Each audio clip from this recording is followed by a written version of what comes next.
Türkmenistan doğalgaz rezervleriyle dünyanın önde gelen ülkeleri arasında yer alıyor. Ülkede doğalgazın uluslararası pazarlara nakli için büyük ölçekli projeler yürütülüyor. Transhazar doğalgaz boru hattı projesiyle de Türkmen gazının Türkiye üzerinden Avrupa'ya gönderilmesi planlanıyor.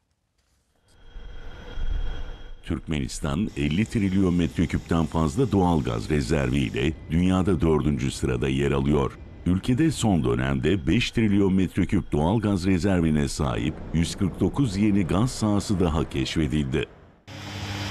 2015 yılında ülkenin tüm gaz boru hatları tek bir sisteme bağlandı. Bu sistem üzerinden doğalgaz dünya pazarlarına gönderiliyor. Yıllık 83 milyar metreküp doğalgaz üreten Türkmenistan'ın en büyük alıcısı Çin. Türkmenistan 2021 yılında Çin'e yaklaşık 34 milyar metreküp doğalgaz ihraç etti. Çin'i, Rusya ve Azerbaycan'ı izliyor. Türkmenistan doğalgaz ihracat kanallarını çeşitlendirmek istiyor. Afganistan ve Pakistan üzerinden Hindistan'a uzanan yıllık 33 milyar metreküp kapasiteli TAPİ doğalgaz boru hattı projesinin inşaatı devam ediyor.